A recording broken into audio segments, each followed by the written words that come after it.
네, 이관우 건국대 상어교양대학 교수와 함께하겠습니다. 어서 오세요. 네.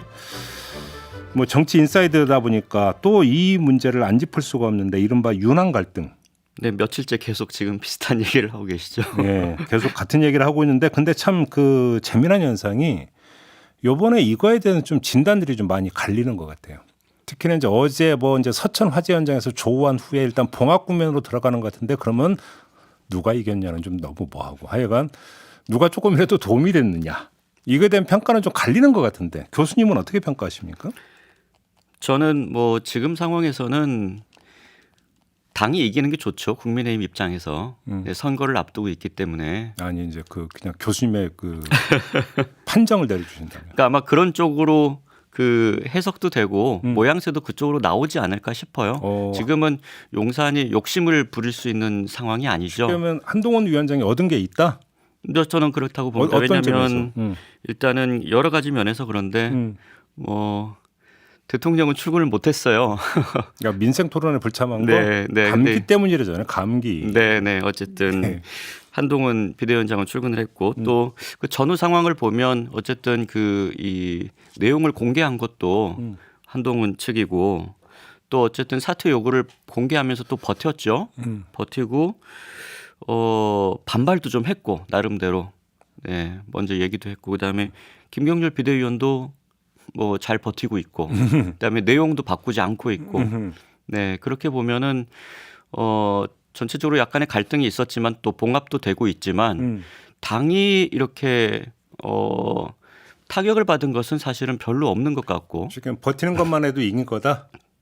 그렇다고 봐야죠. 그래요? 네, 지금 왜냐하면 그 전까지 한 번도 그러질 못했기 때문에 적어도 김기현 대표하고는 다르잖아요. 지금. 네, 그 이전에 이준석 대표는 아예 쫓아냈고 김기현 대표는 버티지를 못했는데 지금 뭐 사퇴호가 있었지만 나는 가볍게 받아쳤다라고 하는 결론이 지금 난 거니까. 그리고 비대위원도 사퇴하지 않았어요. 여기서 참 평가가 너무 그러니까 극명하게 갈리는데 근데 한쪽에서는 예를 들어서 90도 폴더 인사라든지 네. 깊은 존중과 신뢰를 표한다든지 네. 여러 가지의 그다음에 또 딱 이게 갈등이 나오니까 그 순간부터 한동훈 위원장 입에서 김건희 여사 이름 석자는 일체 언급이 안 된다든지 네.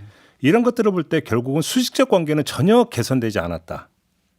오히려 윤석열 대통령의 우위만 다시 확인된 거 아니냐. 이런 또 정반대 해석도 있거든요. 네, 뭐 그렇게 볼 수 있을 것 같고요. 표면적으로 그런 측면이 있지만 가장 중요한 것은 저는 국민의힘 내부의 역학관계인 것 같아요. 네. 그러면 당 내부가 아주 일사불란하게 한동훈 비대위원장에 대해서 너무 나갔다라고 하는 비판의 목소리가 나오고 있고 거기에 대해서 친윤 의원들이 강하게 반발하고 이런 모양새가 나오느냐 별로 그렇지는 않거든요 지금.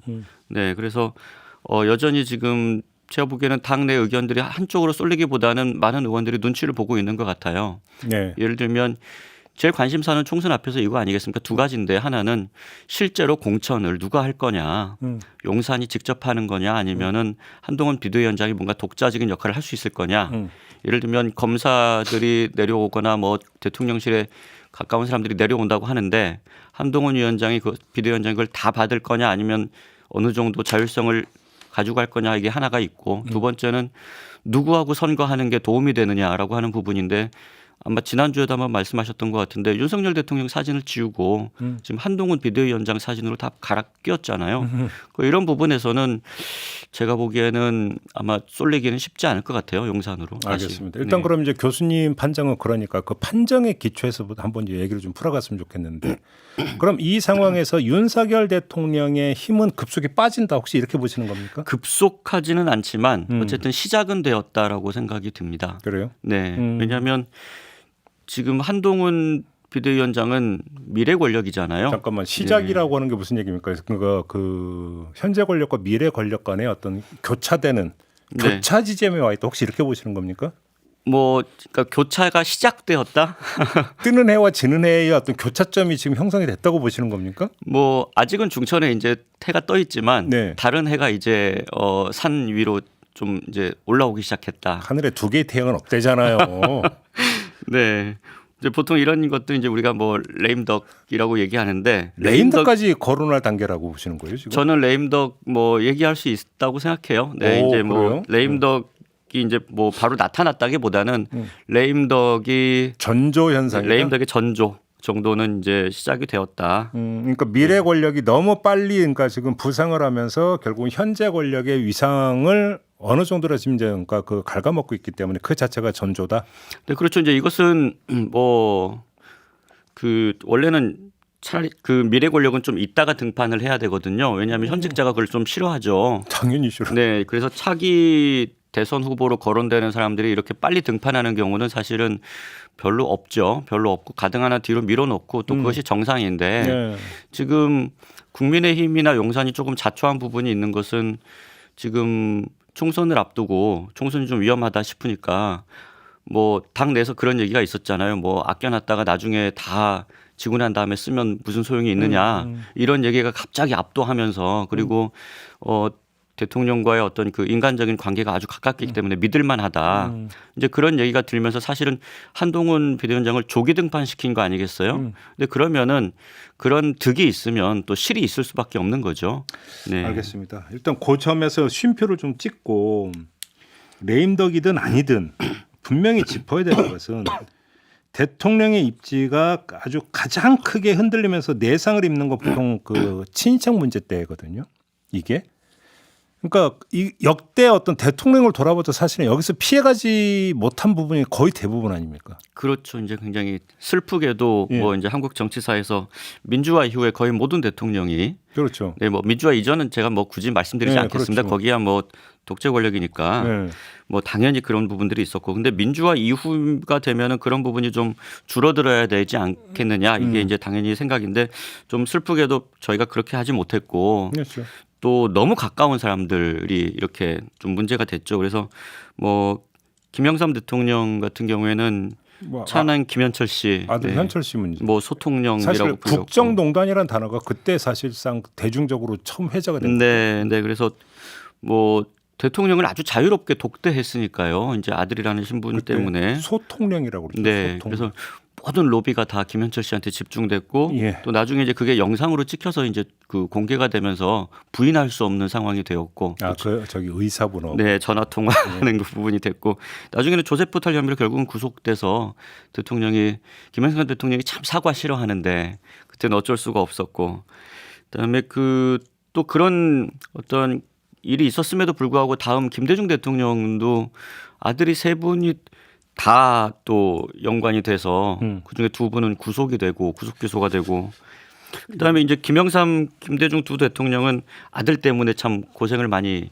했는데 노무현 대통령 형 때문에 이명박 대통령도 형 때문에 네. 네, 그래서 이제 뭐 노 대통령 같은 경우도 뭐 형 때문에 뭐 형이 이렇게 공직을 맡지는 않았습니다만 어쨌든 여러 로비에 금품 수수 의혹이 있었고 또 이명박 대통령은 아주 좀 셌죠. 만사 형통이라는 말이 있었잖아요. 그래서 이 형님을 통해서 봉하대군이라는 말도 있었죠. 네, 그러니까 그 노무현 대통령의 그 노고평 그 형님은 봉하대군 여기는 이제 그 이명박 대통령은 만사 형통 그래서 뭐 여기도 실제로 구속이 되고 네, 그래서 뭐 이 네 분의 대통령을 하면은 아들 형 이렇게 근데 해가지고. 이 가족 문제가 네. 최고 권력자 입지를 뒤흔드는 현상이 우리나라에서 유독 그 두드러지는 겁니까? 다른 나라에서도 좀 그런 것입니까? 우리나라 좀 두드러지는 것 같아요. 유독. 네, 그러니까 네. 똑같은 사안이 터진다 하더라도 정치적 파괴력에서 네, 정치력 파괴력에서도 그렇고 음. 또 그 한국의 대통령이 상당히 좀 특이한 대통령제를 일단 하는 나라가 일단 많지 않고요. 대통령제 하는 나라가 많지 않고 그래서 권력이 조금 집중되어 있죠. 왜 예, 그런다고 정치 보세요? 제도적으로. 그게 권력 집중 때문이라고 보세요? 첫 번째는 권력 집중의 문제가 뭐 있다고 봐야 될 것 같아요. 제도적으로. 예. 예, 대통령제라고 한 나라가 뭐 많지 않은데 그 중에서도 특히나 한국의 대통령제에는 특히나 인사권이 집중되어 있어요. 대통령실에. 그래서 뭐 공식적으로는 수백 개 자리라고 하지만 비공식적으로는 뭐 몇천 개 이상의 자리에 대통령실이 다 관여를 할 수 있고 또 기업들에 대해서도 뭐 상당한 영향력을 끼칠 수 있고 이제 그 권력이 뭐 분산되어 있는 경우들이 많이 있죠. 그 의회제라든지 이제 하는 경우에는. 근데 제가 너무 네. 사극을 많이 봐서 그런지 모르겠는데 사극을 보면 인척의 바로가 나타나고 네. 그래서 그 인척을 쳐내고 막 이러는 과정이 되게 많잖아요. 네. 그러니까 이게 그러니까 최근에 민주화 이후에 나타난 현상이 아니라 옛날로 거슬러 올라가도 사실 아니 태종 이방원이 자기 저기 뭐 그 차남들 다 쳐내고 네. 아들 저기 뭐냐면 차고도 다 거의 요즘 개념으로 다 숙청시켜버리고 이랬던 거 아니겠습니까? 네. 이게 전통적으로 내려온 무슨 어떤 정서나 이런 것들이 좀 있는 거 아닌가요? 작동하고 있는 부분이? 글쎄 뭐 거기까지는 제가 뭐 생각을 해보지 못했는데 네. 그런 측면들이 뭐 저는 사실은 근데 그렇게 오래 가고 싶지는 않고 이 근대적인 그 이제 예를 들면은 그 뭐 이 대한민국의 정부 수립 이후에도 네. 사실은 보면 독재를 우리가 오랫동안 경험했잖아요. 민주화 이전에 제가 말씀 안 드리겠다고 했지만 이승만 대통령도 그 오히려 그 양자 사건이 있을 정도로 아니 그리고 가족 간의 문제가 있었고 전두환 씨 같은 경우도 동생 정경환 씨 정경환 씨가 있었고, 또 어마어마한 전횡을 했고요. 이순자 씨가 아니라 누구예요? 누구죠? 그 어음 사기. 아, 네. 장영자. 예. 이철이 장영자 사건도 있었고. 네. 그러니까 이런 걸 놓고 보면 결국은 관통하고 있는 건 권력을 사유화하는 거에 대해서 우리 국민들이 대단히 민감해하고 절대로 용서를 안 하는 부분은 여기에 네. 있는 것 같다는 생각이 좀 많이 들더라고요. 그러니까 아마 그건 이제 그 또 독재 유산이죠, 사실은. 뭐 그런 그 일이 벌어진다라고 하는 것 자체가 그리고 이제 비선 실세라는 말이 있잖아요, 우리가. 그렇죠. 네, 근데 저는 그 말은 참 그 중요한 말이라고 생각을 해요. 왜냐하면은 민주주의에서는 권력이라고 하는 것은 다 공개가 되어야 되는 거거든요. 그러니까 네. 말 그대로 꼭 선출되지 않은 사람이라도 그 권력을 행사하는 과정 또 그 의사결정을 하는 과정에 관여할 수는 있어요. 그런데 이제 그 사람이 대통령의 신임을 얻는 어떤 참모일 수도 있고 전문가일 수도 있고 그런 경우에는 공식적으로 어떤 특정한 직위에 발탁할 수도 있지만 또 자문을 구할 수도 있고 저는 그런 일들은 민주주의 사회에서는 아주 당연한 일이라고 생각을 합니다. 근데 그 과정이 다 투명해져야죠. 네. 예를 들면 대통령이 누구를 만났고 어떤 이야기를 듣고 또 공식적으로 어떤 회의에서 이렇게 참여를 하고 하는 부분에 의해서 통치가 되어야 되는데 그런 부분들이 공개되지 않으면 이제 그게 비선실세가 되는 거고 사실은 그렇게 비선실세가 됐을 때의 문제는 거기에 공적으로 공개할 수 없는 이야기들이 들어갈 수 있는 얘기 그 통로가 된다는 거죠. 그러면 그게 이제 바로 도덕성과 비리의 문제로 연결될 가능성이 높다는 겁니다. 권력이 사유화되면 권력이 변질되어 버리고 국정에 도움이 안 된다. 뭐 네, 이런 네. 생각들은 분명 같은데, 근데 저는 이런 국민 정서를 윤석열 대통령이 모를 거라고 생각 안 하거든요. 네. 그럼에도 불구하고 김건희 여사에 대한 문제에 대해서 거의 비타협 노선은 일관되지 않습니까? 일체 여지가 없는 걸로 대응하는 그 왜 그런다고 생각하세요?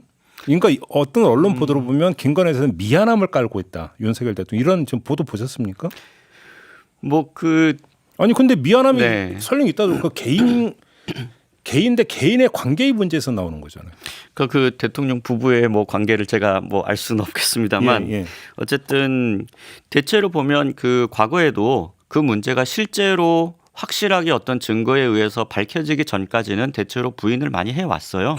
네, 그리고 마지막 단계에서 이제 이게 불법적인 요소가 있다든지 아니면 부적절한 요소가 있다든지 하는 부분이 밝혀지기 전까지는 사실 인정하기가 쉽지 않은데 왜냐하면 이 정책적인 부분은 설령 좀 잘못이 있었다고 하더라도 토론이나 논쟁의 대상이 될 수 있죠. 원래 정책은 정답이 없는 거죠. 네, 정답이 없는 거죠. 그래서 이제 이런 부분들은 상당히 그 버틸 수가 있는데 이 개인 비리라든지 그다음에 특히나 가까운 사람, 친인척에 이제 문제가 생기면 요거는 거의 변명의 여지가 없기 때문에 사실은 이미 사건이 확인된 다음에는 전혀 어떻게 할 수 있는 여유가 없거든요. 그래서 일단은 그 부분이 드러나기 전까지는 일단은 대체로 부인하는 경우들이 많고 또 대통령 본인이 이제 그 부분을 인정하기 시작하면 통치 행위에 문제가 생겨요.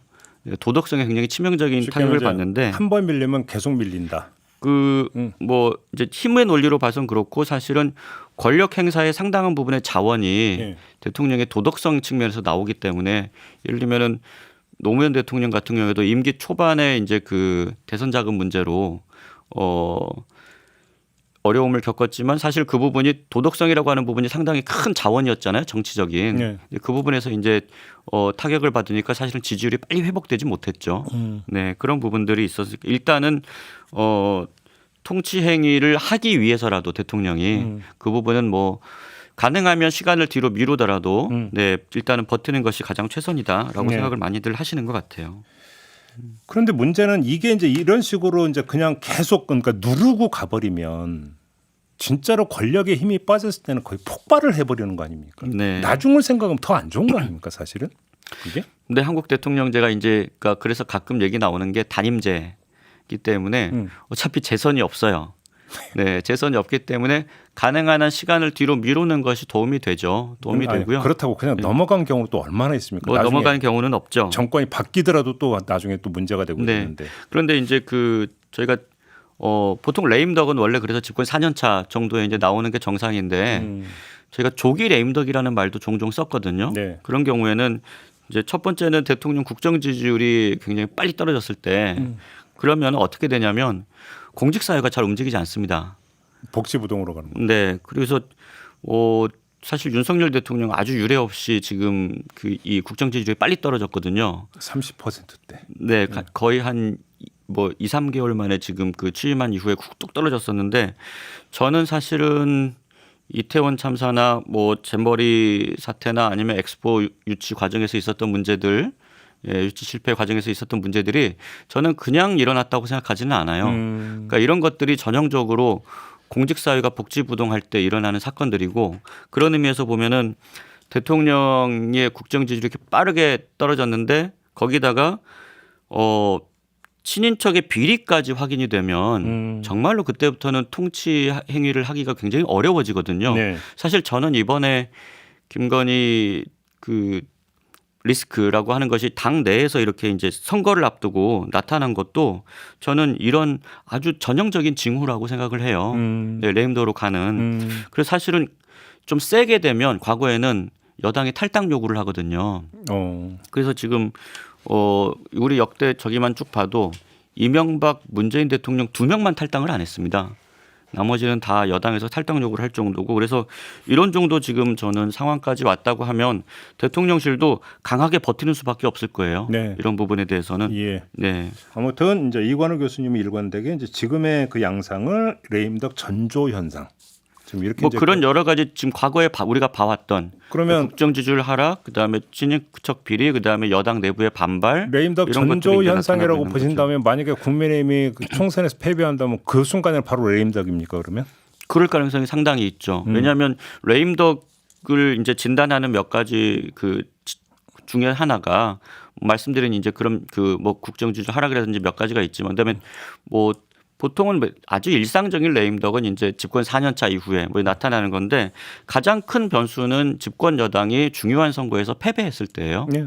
네, 그때가 이제 아주 그거는 뭐 그 공식적으로 이제 레임덕이 시작된다라고 하는 징조기 때문에 저는 이번 총선에서 만약에 이렇게까지 지금 된 상황에서 만약에 패배한다면 오히려 지금 이 벌어지고 있는 이 사태 그러니까 이제 그 윤한 갈등이라고 하는 것이 나중에 책임론 문제가 저는 불거질 수도 있다고 봅니다. 근데 문제는 여기서 딜레마적인 상황에 빠지는 게 총선에서 패배해서 레임덕으로 만약에 빠져든다라는 지금 교수님의 가정이 현실화된다고 해보죠. 그런다 하더라도 문제는 한동훈 비대위원장도 총선 패배에 책임을 질 수밖에 없다라는 거예요. 네. 그러니까 그 순간 총선 패배와 동시에 그러면 새로운 미래 권력이 떠오른다. 이게 성립이 안 된다라는 겁니다. 다시 말해서 진공 상태에 빠져 들어간다는 거죠. 네, 그런 경우들이 종종 있고 저는 그럴 가능성도 있다고 보는데 뭐 이번 같은 경우에는 그러니까 총선을 만약에 이기면 저는 그럼 용산보다는 한동훈의 공이 될 가능성이 있기 때문에 한동훈 비대위원장의 공이 되니까 그래도 레임덕은 가능성이 상당히 있죠. 네, 그리고 지면 저도 레임덕의 가능성이 있죠. 그러니까 저도가 아니라 지면 확실히 그렇게. 네, 그리고 이제 권력의 진공 상태가 되면 한동훈 비대위원장은 이제 뭐 책임을 져야 되겠지만 그 공백을 메꾸는 것이 저는 용산은 아닐 거라고 봐요. 예. 오히려 이제 다른 주자겠죠. 뭐 오세훈이나 뭐 원희룡이나 뭐 또 이준석이나 뭐 이제 이런 또 다른 제3 권력이 오히려 그 진공 상태를 채우지 용산의 그립이 왜 선거에서 졌는데 어떻게 다시 그걸 할 수 있겠어요. 네, 다만 그러니까 이제 레임덕에서 이제 나타나는 양상이 두 가지가 있을 수가 있잖아요. 하나는 그 현재 권력이 그러니까 뒷방으로 밀려나면서 새로운 권력이 주도권을 쥐고 다 그러니까 저기 뭐 끌고 가는. 네. 말 그대로 식물 정권과 식물 그러니까 최고 권력자가 되어버리는 양상이 하나가 있고 또 한 가지는 말 그대로 아노미 상태에 빠져가고 네. 거의 그러니까 진공 상태. 거의 무정부 상태에 빠져들어가지고 계속 오히려 더 진창 속으로 빨려 들어가는. 근데 만약에 총선에서 져버린다고 한다면 한동훈 비대위원장도 그 여파에서 벗어날 수가 없기 때문에 진공 상태로 당연히 빠져들고 말 그대로 혼란 양상이 극심해져 버리는 이런 걸로 가지 않겠느냐. 저는 그 지금 정부 여당의 최근 한 2년 가까운 시간 동안 여러 가지 통치 행위가 그런 면을 스스로 자초한 면들이 상당히 있다고 생각이 들어요. 네. 사실은 지금 뭐 아노미 상황이 될 수 있다고 말씀하셨지만 여당 지도부로 보면은 사실은 한동훈 이전에 지난 2년이 거의 계속 그러지 않았나요? 그러니까 그 대통령이 어쨌든 그 여당 대표가 그래도 대신 용산의 힘은 작용을 했어요. 용산의 힘이 작용을 한 거죠. 그러니까 이제 한 2년 동안은 그걸로 버틴 거죠. 네. 그러니까 사실상 당 지도부가 아수라장이 됐잖아요. 말 그대로 이준석 대표가 거의 쫓겨나다시피 하면서 뭐 임시 비대위가 있어가지고 뭐 주호영, 정진석 뭐 이런 분들이 하다가 또 김기현 대표가 당선되는 과정도 굉장히 부자연스러웠잖아요. 네. 여러 후보들을 낙마하고 여러 후보들이 그리고 김기현 대표가 그런 어떤 실질적인 당 대표로서의 역할을 했다고 보기도 어렵고 네. 결국은 그래서 기왕 어떻게 용산이 직할 체제로 할 거면 차라리 권력 실세를 내려보내라. 그래서 선거를 치르자라고 해서 이제 한동훈 비대위원장이 온 거잖아요. 그러니까 지난 2년간의 과정이 사실상 제가 보기에는 어떤 책임 있는 정부 여당과의 관계 그리고 이제 당정 관계가 어떤 견제와 균형 이루어졌다고 대단히 보기 어렵고 그 결과가 한동훈 비대위원장인데 등판이 너무 제가 보기엔 비정상적으로 빠른 거죠. 이렇게 되면. 그러면 스스로 이제 주사위를 크게 던진 거예요. 이기면 한동훈의 공이 되고 지면은 다 같이 어려움을 겪게 되는. 네. 또 하나는 이런 경우에는 한동훈 비대위원장이 차기 대선 후보가 아니면 괜찮아요. 그러면 이제 권력의 실세긴 하지만 미래 권력은 아니기 때문에 네. 오히려 이제 안정을 찾을 수도 있는데 지금 누가 봐도 그렇게는 안 되는 상황 아닙니까? 그러니까 결과적으로는 그 정부 여당이 어쨌든 지난 2년간의 이렇게 국정 관리에 있어서 그 핵심적인 어떤 입법과 행정부의 관계, 당정 관계라고 하는 것을 조금 정상적으로 가져갔으면 오히려 지금 같은 상황을 좀 피할 수 있었지 않을까. 네. 근데 지금 뭐 근데 사실은 그거는 어찌 본다면 첫 출발에 있어서의 한계 때문이라고도 볼 수 있는 거 아니겠습니까? 윤석열 대통령이 여의도에서 정치 경험이 전무한 상태이고 거기다가 예를 들어서 그러니까 국민의힘의 어떤 전통적으로 계속 국민의힘과 가까이 지내왔던 인물도 아니고 다시 말해서 당 안에서 윤석열 대통령을 보좌하고 보위하고 그다음에 받침대가 될 수 있는 세력이 형성되지 않은 상태에서 바로 대통령이 되어버렸던 이 곡절이 결국은 오히려 과도하게 그립감을 높일 수밖에 없는 그러니까 이런 결과로 내몰렸던 측면도 있는 거 아니냐. 네, 저는 그런 측면이 상당히 있다고 보고요. 윤석열 대통령이 되는 과정이 우리 과거의 어떤 그 민주화 이후에 있었던 여러 가지 과정과 비교해 보면 상당히 특이하잖아요. 그러니까 그렇죠. 전 정부의 검찰총장이 그 전 정부의 대통령하고 이렇게 갈등을 빚다가 그렇죠. 갑자기 이제 그 상대당의 대선 후보로 영입이 된 케이스인데 네. 그런 경우로 보면 제가 뭐 가끔 말씀드리지만 지금의 국민의힘 혹은 한국의 보수 정당의 이제 핵심 세력이 박근혜 대통령 탄핵 이후로 사실은 여전히 이 자기 정체성이나 어떤 권력의 그 골간을 세우고 있지 못하거든요. 네. 그런 의미에서 보면 후보를 빌려와 가지고 지금 이제 그렇죠. 정권 교체 심리에 기대서 이제 승리를 한 거고 그렇게 보면은 상당히 불안한 지금 상황인데 또 정치 경력도 굉장히 짧은 것이고 그렇게 보면 가장 유사한 정권은 MB 정권하고 상당히 비슷한 것 같아요. 정권 초반에 국정 지지율 하락을 경험했고 그 다음에 이제 당의 어떤 핵심적인 주류 세력이 되지 못하고 계속해서 갈등을 겪고 그러다가 국정이 표류하는 경우들이 있었는데 뭐 이런 지금 아마 그 정통 정치인이 아닌 대통령이 되었을 때가 이제 이명박 대통령이 경제인 출신이고 또 이번에는 그래도 그분은 검찰 출신인데 국회의원 생활을 해봤었죠. 국회의원 하셨죠. 15대 때인가 그때. 네, 국회의원도 하시고 이제 서울시장도 하셨는데 그럼에도 불구하고 그런 정도의 어려움을 많이 겪었거든요. 그러니까요. 근데 이번 같은 경우에는 지금 전혀 그렇지 않은 경우이기 때문에 지금 뭐 당정 관계라든지 이런 부분이 특히 더 많은 어려움을 겪는 것 같고. 알겠습니다. 아무튼 예. 이제 그 처음으로 돌아가서 이제 문제는 이른바 윤한 갈등 자, 그 이후 이제 그 펼쳐질 영상인데 김경률 비대위원 어떻게 될 거라고 전망하십니까? 뭐 저는 뭐 예측하기는 어렵겠지만 아마 당분간은 좀 버티지 않을까 싶어요. 그리고 김경률 비대위원 본인의 사퇴 여부와 관계없이 지금 뭐 최근 2, 3일간에 보니까 누가 그런 얘기를 하셨더라고요. 지금은 이제 이미 이 누가 사퇴하고 누가 사과하고 하는 단계를 좀 넘어선 것 같다. 그게 어제 저희하고 인터뷰 때 이용호 의원께서 네. 사과를 한들 네. 안 한들 네. 총선에 미치는 영향은 이미 이제 거의 결정된 거 아니냐는 그런 취지의 말씀을 하신 바가 있습니다. 네. 지금 이 부분에 있어서는 그러니까 화해하기 어려운 게 아니냐라고 생각이 되는 것 같고요. 그러니까 그 겉으로 보기에는 봉합이 된 것처럼 이제 며칠 사이에 금방 무슨 일이 있었어 이제 이렇게 됐겠지만 사실은 이번에 이 봉합되는 과정을 보면 이 문제에 대해서 명확하게 서로 입장을 내놓지 않고 그냥 봉합하는 모양새를 했거든요. 결국은 보면은 이 문제는 해결될 수 없는 문제다. 그러니까 본질은 네. 뭐가잖아요. 그러니까 김경률 비대위원이 설령 버틴다 하더라도 버티면서 김건희 여사를 다시 재론하느냐, 네. 무건하느냐. 네. 이 차원이 중요한 거 아닙니까? 그러니까 아마 재론도 못하고 무건도 못하는 상황이 계속해서 지금 이렇게 계속가지 않을까라는 생각이 들고요. 그냥 그럼 그거는 그 제3의 경우는 제 입장은 변함이 없습니다. 그냥 그 말만 되풀이 그런 거네요. 결국은.